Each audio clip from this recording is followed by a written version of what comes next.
Hey everybody, and welcome to another edition of Brand Federation's Beer and Brands, coming to you from these amazing chairs. These are like thrones. They really are. I feel like I'm in a beer man cave. We are in a beer man cave. We're actually at Väsen Brewing Company in Scott's Addition here in Richmond. I'm Matt Williams, one of the managing directors of Brand Federation, along with our founder, Kelly O'Keefe. So we're here at Väsen, Kelly.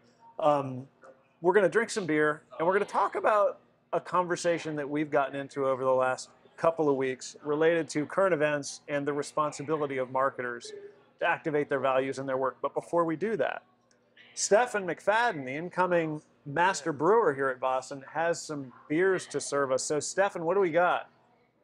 Hey guys, so today we're drinking our Norse Double IPA. All right, that's mine. Right here. The IPA's and our Radipils Continental Pilsner. So awesome. Tell us about them. These are two beers we've become extremely proud of, especially over the last couple of years as we've been dialing them in, and they've really established themselves as a couple of our core go-to brands that we really push as a company. So the Norse Double IPA we've been making for probably 3 or 4 years here, and our hop bill consists of Citra, Mosaic, and Amarillo for that one. So it kind of reaches into some of those classic hops, but also has like a really soft mouthfeel to it. It's beautiful color. Thanks. Yeah, we make it as, you know, kind of like a New England IPA, but we put our own brand on it. We use Kveikis for it. I'm sure you're familiar that our company has ties to Scandinavian heritage with our owners. So we really enjoy using the Kveikis on that. It's perfect combination for those yeasts because it really imparts a nice fruitiness to it. Pairs really well with those hops. So it's terrific. Thank you. The Radipils is, as we call it, Continental Pilsner. So it's a really neat combination of some, you know, great German grains, really good. Some German hops. We use Hallertau and some Saaz on it. So love the little light spiciness on it. It's got a medium light body. Very refreshing with a great hot bite to it. So awesome. That's what we're drinking Stefan, here today. Thanks for having us. The beer's fantastic, and we'll be back. I think we're going to talk to Tony a little more about Väsen and what you got going on at the brewery. But cheers. Thanks for the beer. Thanks for having us. Hope you enjoy. I feel like we should be holding cigars and snifters of brandy. I think so. Or Yeah, it's very comfortable here. It's very, very comfortable. This is cool. We haven't had this kind of setup in a while, Christian. This is pretty nice. I think we should do this a lot. No, I like it. Yeah. There's a fireplace over here. It's like Masterpiece Theater. It really is. Anyway, so Kelly, we were talking about a week ago about all the stuff that's going on in the world with brands coming under fire about the values they espouse or the activities they pursue. It's a very hot topic right now. That tell the world what they care about. So you can look down the list at Disney coming under fire in Florida, at Target coming under fire for some of their merchandise, at Bud Light coming under fire for their Dylan Mulvaney promotion that we talked about. Or it wasn't even a promotion, they just gave her a gift, right? Yeah. Chick-fil-A even, of all places, right? Chick-fil-A, this paragon of religiosity and conservatism coming under fire because they have a DEI. God forbid they have a DEI director. And we started Never thinking thought about Chick-fil-A wouldn't be conservative. Like Chick-fil-A, you'd think they were safe. Yeah. If anybody was safe, you'd think Chick-fil-A. Chick-fil-A. Anyway, regardless of where you stand on these individual values arguments, we started talking about the conversation about what values mean to brands and how the two should connect. And we thought it would be useful to have a conversation in this context of beer and brands to think about that topic. Values and brands in 3 different ways. The first is, if I'm a brand manager, how do I activate my values in a way that's consistent with my brand? Yes. Right? How should I react when those values are threatened, right? And then how do I think about values in a day-to-day context as I do my job? How do I connect my own values to the way I do my job? Right. And it feels like all those things kind of converge on this conversation that we're seeing in the world around those brands that are coming under fire. It seems like it. You know, I think we're seeing more people being held accountable for the stands they're taking in terms of the values behind their brands, and I think that's a very good thing. We're seeing some people rise up to the task, and some people fall short of the task. And I think a lot of that has to do with preparation and strategy. You know, brand strategy, we're in the brand strategy business. Right. It's obvious that we're believers in the power of brand strategy, but in this case, it's exceptionally important to have a strategy for what your values are, for what your brand stands for, and start there. Let's start there. Let's start where the kind of Venn diagram overlap between strategy and values live. Where is that overlap? How do we think about the two together?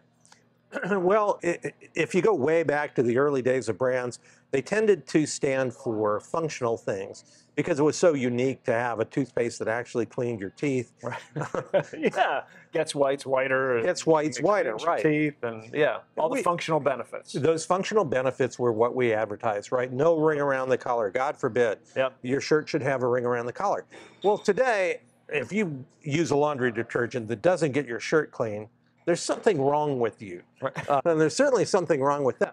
We've gotten to a point where those functional benefits tend to be quickly adopted by your competition. So even if you are out in front for a little while, you're not out in front for a long period of time. And so consumers are looking beyond the functional benefits to say, does this brand align with my values, my lifestyle? Do I like these guys? That's where differentiation comes from, right? So we all learned about differentiation in marketing class. And years ago, functional differentiation was enough because it was easy to get and it was easy to sustain. That's right. Now it's damn near impossible to get and it's impossible to sustain. So differentiation has to come from somewhere else. It really does. And it can come from your values. It's one of the best places for it to come from because if you have a value system that's aligned across your enterprise, if you hire people who align with your values, if you make decisions that align with your values, you can create a strikingly unique organization and one that people want to do business with. Amazing things happen when we think about it this way because now, if your brand is differentiated by the values it represents, that brand can affect not just the consumer relationship that you have, people who buy your stuff. Now it can be a recruiting tool. It can be a way to articulate the culture of your company, which is much bigger than your marketing, right? So when brand and values converge, in many ways, your brand becomes a much stronger strategic lever for your company than it was when it was just about functional benefits. That's right. It has just as much value internally as externally. Yeah, right. Okay, so how do I think about responding when the values that I've established for my brand are threatened? What can we learn from the events of the last couple of months of those brands who've had that happen? I think a couple of things. First, you need to really know what you believe in, know what you stand for before you start marketing around values. It's a simple thing to say, but like, know what you want to talk about before you start talking, and not all brands do that. Or God forbid, know that you're going to stand up for those values when you talk about them when they come under fire, which is exactly what Bud Light didn't do. Absolutely. They said, we're going to make a can for Dylan Mulvaney, we're going to give it to her, she's going to post it on her Instagram, and then when somebody comes out and says they don't like it, they ran for the hills. It was an act of opportunism that they really hadn't thought through. Yeah. Now, I think they did the right thing by sending a six-pack of beer to Dylan Mulvaney. I think they made the wrong decision when they chose not to back up on it, which goes to your question. If you start with anchoring your activities out in the world to who you are, to what you care about, then when they get challenged, defend them. It's as simple as that. Yeah. We've lost, I think, some of the art in this country of articulating a defense for our behavior. And when you do that, you not only tend to do well in the marketplace, and we've seen this. Nike stood behind their promotion of Colin Kaepernick. They not only stood behind him, they're like, no, I'm going to double down. I'm not just going to use him on an ad now. I'm going to introduce a shoe. And they did, and it sold out in a day. Yeah.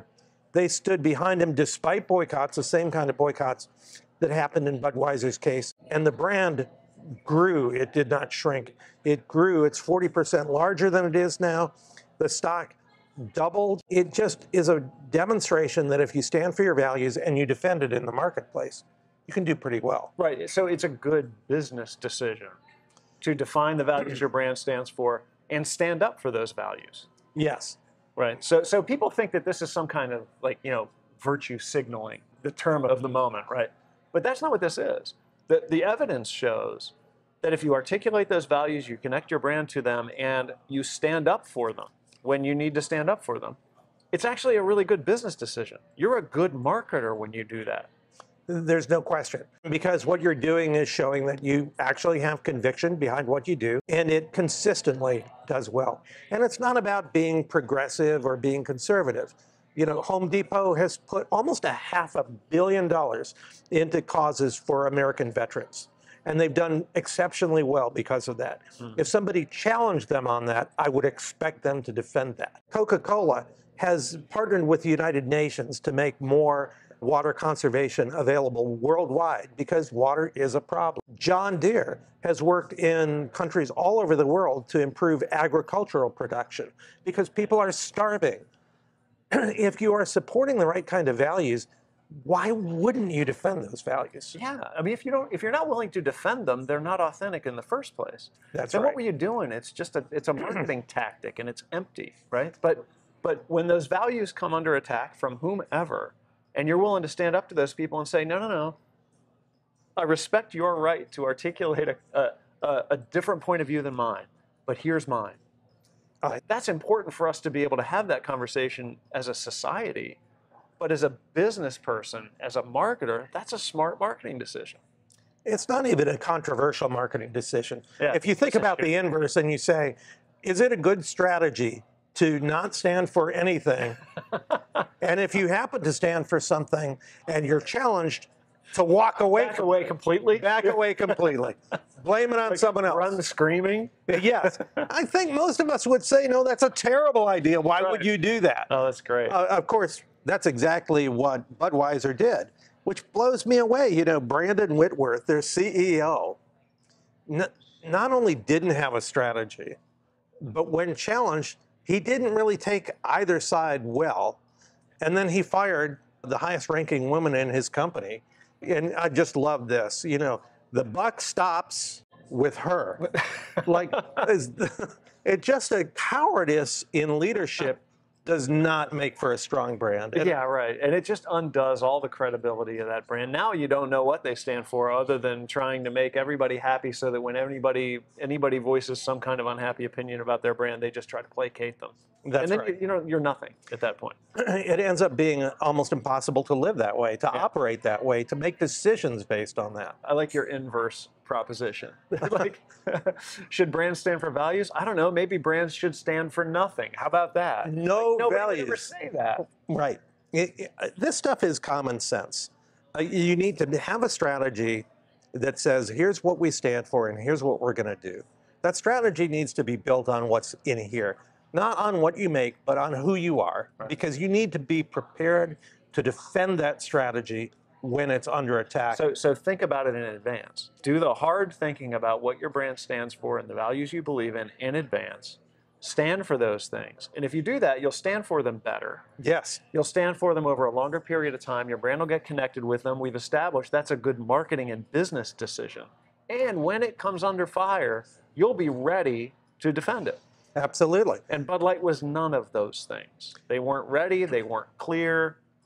They hadn't done any of that upfront thinking about what their values are and how they should defend it if they were to ever come under fire. I think that's right. And Bud Light is not alone. I'm sure there are brands out there that haven't yet taken the time to really think it through, and they haven't yet been tested. But let me tell you, if you operate a company out there, if you run a brand, it's important to both think it through and just what you said, Matt, rehearse your argument. Make that argument to your employees. Make it to your board of directors. Make it to your customers on a regular basis. Stand for it, because then when you're under attack, it won't be a surprise that you're prepared to defend it. And you'll be able to articulate the logical, sound reasons why you think it's okay for Dylan Mulvaney to have a six-pack of Budweiser. Right. So we're picking on Bud Light, but the lesson here, I think, is it's a smart business decision to establish your values and stand for them. It's actually so much more inspiring a conversation to have within your marketing department, within your company, with your senior executive, your leadership, and with your customers. that conversation about what you stand for and what you believe in is really interesting and fun and deep and important. And having that conversation can change the way your company interacts with itself and the way it carries itself in the marketplace. And you can watch the people in the company, once they've had that conversation and those values have been articulated in a new way, that's part of the brand strategy process. But when you articulate those values the right way, people walk with their heads held a little higher and their shoulders a little further back because they believe in something. And when you believe in something, you'll stand up for it and you'll fight for it. And that's a great company to work for. It absolutely So the internal effect that it has is incredibly powerful. And I think as companies today, you know, we employ a lot of people. We hopefully make some money. We serve a lot more people. We live within communities, and we have responsibility to be part of that community in a way that contributes. If our job is to serve humans, then the best way to do that is to also serve humanity. Yeah. This isn't anything new. You know, I want to highlight. I've criticized Brandon Whitworth. Call me Brandon, but I want to highlight a CEO because this is not new. Paul Austin was the CEO of Coca-Cola Company, and he wrote this document, World Marketing as a New Force for Peace, all the way back in 1966, when he suggested that companies should actually stand for something, and not only stand for something, that they could play a role in helping to build a more peaceful world. And this document led his marketing team to create a very inventive ad in 1972 called I Want to Teach the World to Sing. Bunch of people I think we remember this. dressed up like hippies, standing on a mountaintop, singing about world peace and harmony. Coca-Cola. Now, that may seem uncontroversial today, but in 1972, we were in the middle of the Vietnam War. And the conversation about our role as it relates to war and peace was a fresh and incredibly divisive one. Yeah. Coca-Cola decided that they would take a stand. Same way that we've suggested that many other brands have taken a stand. And not only do we remember that ad positively, maybe a little hokey for today, but it really stood out in its day. But that company, under Paul Austin's leadership, grew tenfold after running that ad. Tenfold. The bottom line is that it's not just good for humanity to stand for something, it's good for business. It's good for business. So to wrap this up and bring it back to kind of the personal, it's good for humanity, it's good for business. It's actually good for people too, for individuals. So like there are few things I can imagine being more exciting than feeling like when you wake up every day and you get in your car and you're driving to the office, that you're driving to the office to think about ways to activate a set of values you believe in. How am I going to take these values I believe in and that the company I work for I know believes in, that we share, and put them into the world in a way that can put them in front of people and help them understand what we care about and invite them in to care about the same things? That's so motivating. Makes it fun to come to work every day. It's fun to come to work. So much more fun than asking yourself, how can I tell the world that this detergent gets whites whiter? That's not super exciting. But if I can go to work to activate a set of values and invite more people in to share those values and to have a conversation about them, man, what a cool job. That's what our job as marketers should be. To define those values, articulate those values, and invite people in the world in to share those values or have a conversation with you about them. That's an amazing job. Yes. And if you look at the world that way, anytime you get challenged on those values, well, that's just another opportunity to tell your story. It's another opportunity to change a mind. And that's a cool thing. That's a really cool thing. And that's a power that marketing has that precious few, if any, other functions in a business have. And we should be grateful for that. I think I'll drink to that. Cheers. Cheers.